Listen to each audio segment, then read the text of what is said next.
Hello kids, it's me again, back with another video. Not the one that I was planning on making today, but something a little bit different. Yesterday, Hanna said she only takes criticism from talented and smart people. I'll just roll the clip so that you can watch it. Because she has no accomplishments in art or has proven to me that she's actually intellectual enough to understand art.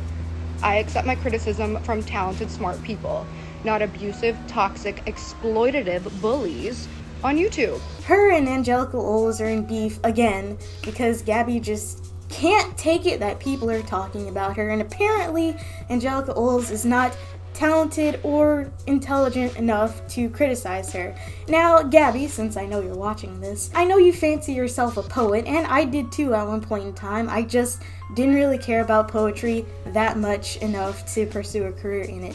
I used to major in creative writing when I was in college I should say, not school. I moved on to major in film because I just wasn't feeling the whole creative writing thing anymore. However, during my 2-ish years doing creative writing, I ended up writing a fair bit of poetry, and a lot of it I still like to this day.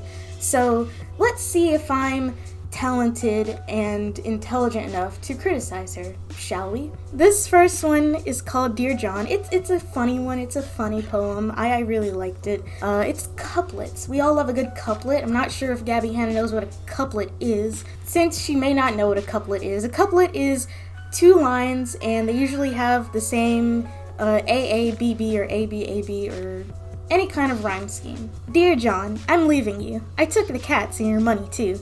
Sad to say, our passion has died. And to be honest, you never tried to make me feel very loved or special. You made my year so very stressful that I had to find a hot new man who treats me better than you can. That's right, honey, I cheated on you. But in my situation, what else could I do? Night after night you left me waiting. I'll wait no more, nor spend time hating myself or how sad our marriage has become. It's you, not me. I'm officially done, hoping and praying for things to change. I'm off to Montana with my new love, Shane. I'm sorry it had to be this way, and before I forget, happy Valentine's Day. Asshole. So yeah, that one's called Dear John. It was a very fun, quick poem that I wrote. Also, I should say that most of these were written between 2017 to 2019. I can't remember, but that's around when they were written. This next one is called Unsent Love Letters. It's one that I wrote when I was very much in my feelings, and it's pretty long. I could write flowery notes in purple ink in my best handwriting, dozens of beautiful words about how pretty your eyelashes are or how soft your hands are when I hold them. I could pen dozens of paragraphs about how you make my stomach go aflutter, and how you fill my nights with sweet dreams about how it feels so nice to wake up next to you in the mornings. I could end my notes with, I hope this finds you well, like a lost army wife writing to my beau overseas about how much I long for you. I could douse the paper in perfume that you bought just for me, so that when you open it, you'll be reminded how sweet I am and how sweet we are together. I could make you so happy. Everyone would think we're a power couple. I could even keep all the letters you sent in reply to me in a shoebox by my bed. I can't, though. I want so desperately to pour my heart out onto pages and pages and pages of unsent love letters addressed to you from me. But every time I click this pen, I wonder why I'm trying, only to be disappointed once more. I'm doing this to myself, I know. This is just emotional self-harm. Why do I find it so hard just to write about how I feel? Why do I feel so foolish just thinking about writing about you? No amount of imagined grand gestures or fake confessions or practiced conversations will distract me from the truth. You're not mine to love. You'll never be mine to love. This endeavor is pointless, so now I'll give up. Love me. I was really feeling it at the time that I wrote this. Goodness, I forgot about this one, honestly. This one's called The Clouds. I wrote this after a kind of exercise that we did. Basically, we had to take the first word that came to our head and then like an object and like combine those into a poem. I think the ones that I chose were like clouds, and the Burj Khalifa for some reason was on my brain at this moment. If I fall, will you catch me? We found ourselves 151 floors up. When we looked up, all I saw was stratus, cumulus, cirrus. All you felt was vertigo and the burn of bile. You won't fall, you said, but I didn't believe you and jumped anyways. I was always such a foolish girl. Atop the clouds, 2,000 feet up, in a monument to our decadence, we were safe. On the ground, though, it rains vomit and the bodies of foolish girls who want it to be caught. It's about falling in love, if you didn't know. Could probably surmise that. I don't know if I have to explain these. Moving on. This one's called multicrastinating. Sometimes I found it pretty difficult to write poetry because I just didn't really know what to write about. So I would write about procrastinating because, college life, Find new and creative ways to shirk your responsibilities. The dishes need to be done, but did you know the word set has 464 definitions? It's time to read about every single one of them. You just remembered, you hadn't checked your Instagram in 6 minutes. Some girl in California just broke up with her 3 boyfriends, and the saga is coming to an enthrallingly melodramatic close. Your dirty clothes can wait. Oh, and what about that one song you heard once 2 years ago and only remember 2 words from?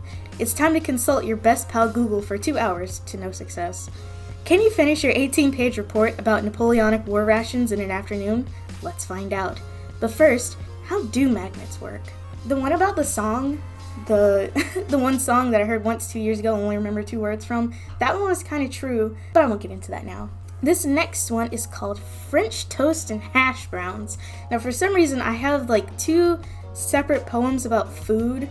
One of them was more straightforward. This one is definitely more metaphoric. I'm not going to read the other one because it kind of sucks. Let's combine 2 of the best things in the world, carbs and sugar, joining forces to create a harmony of clogged arteries and rotted teeth. It's breakfast, you say, and I agree with you until I realized breakfast is a Kellogg conspiracy. I shouldn't be consuming this much glucose, stevia, saccharin, whatever you put in there, 10 minutes after I wake up, should I?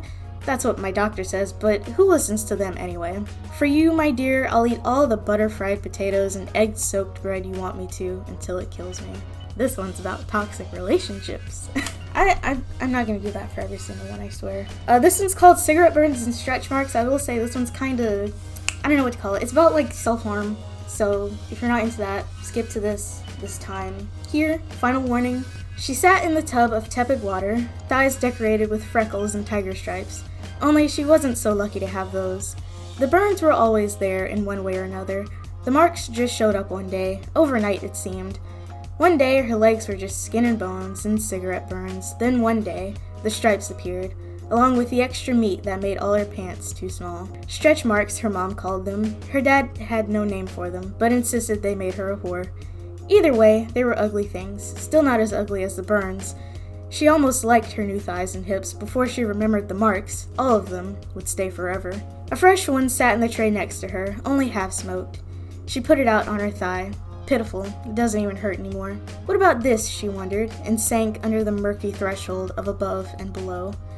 The world looked so strange from here, floating, just floating. What if I stayed? A bit more serious, but I still think it's a banger. This one's called 724A, so if you probably don't understand what that means. One of my favorite verses, Bible verses, when I went to school, I'm not a Christian, by the way, but I do have favorite Bible verses. Some of them slap. But one of my favorites was Romans 7:24a, so just the first part of it, not the whole verse. I'm going to put it on screen because I legit kind of forgot what it was, but it'll show up in this poem. What a miserable person I am, for she knows not why I act in this manner. I am hopeless, perhaps hapless, in none of the areas that truly matter, but in all of the areas that don't matter. Dulcet winehouse tones sound so much better when you're love drunk, or regular drunk, with big ideas. I cheated myself, she says, but I didn't really.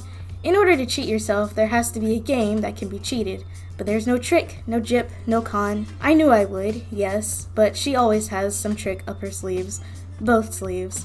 When will I learn? When will I learn not to trust you? Never, she thinks.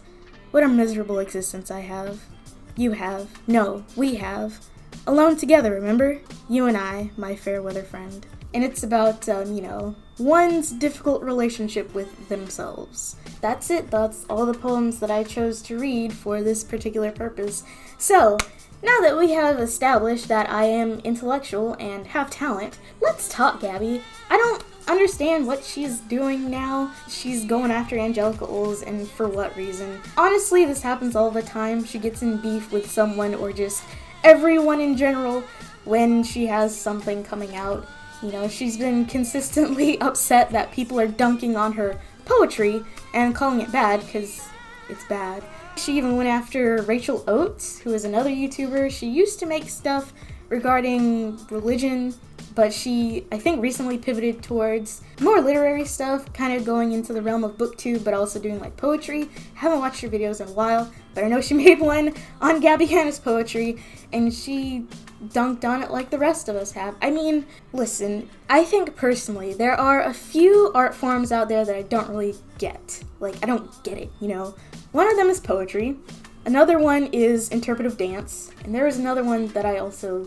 Oh, modern art. And by modern art, I mean like Jackson Pollock type stuff.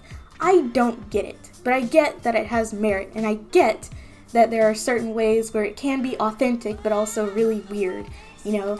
Jackson Pollock, it has its place. Some types of really abstract poetry also have its place. And I'm not talking about Rupi Kapoor either, because that has no place anywhere. And also, Gabbie Hanna's also just doesn't have place. It's not intentional, you know? It just feels kind of half-baked and really, like, forceful. Like, there's really nothing behind it, you know?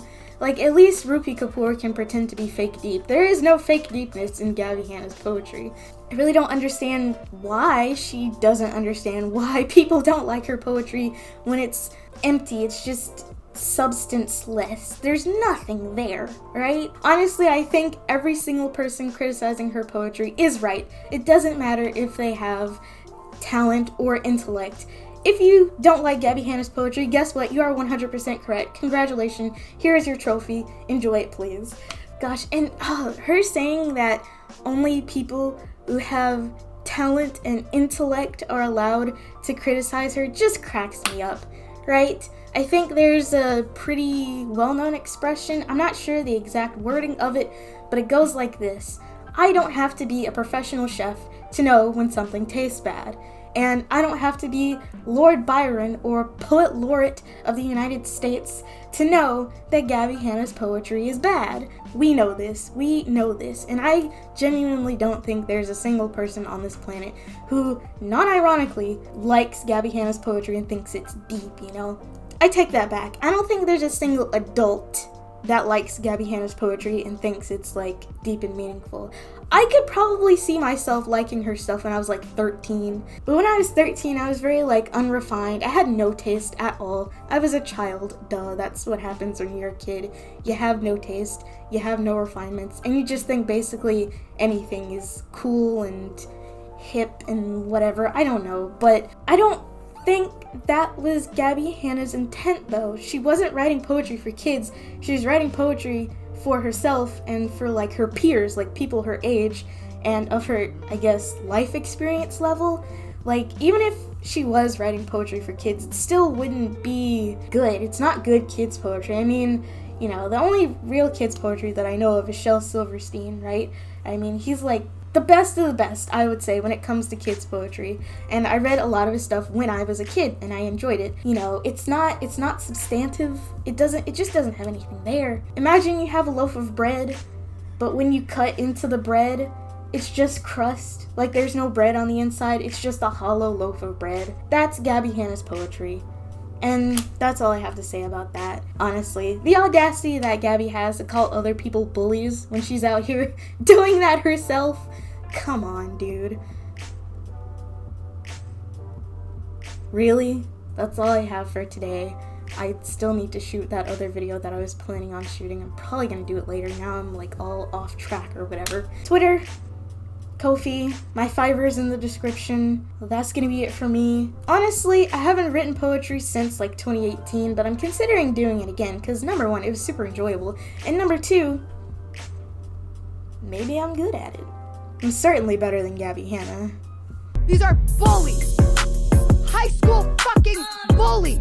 And they want to come at me and say, you're 29 years old, how you're acting? Fuck you!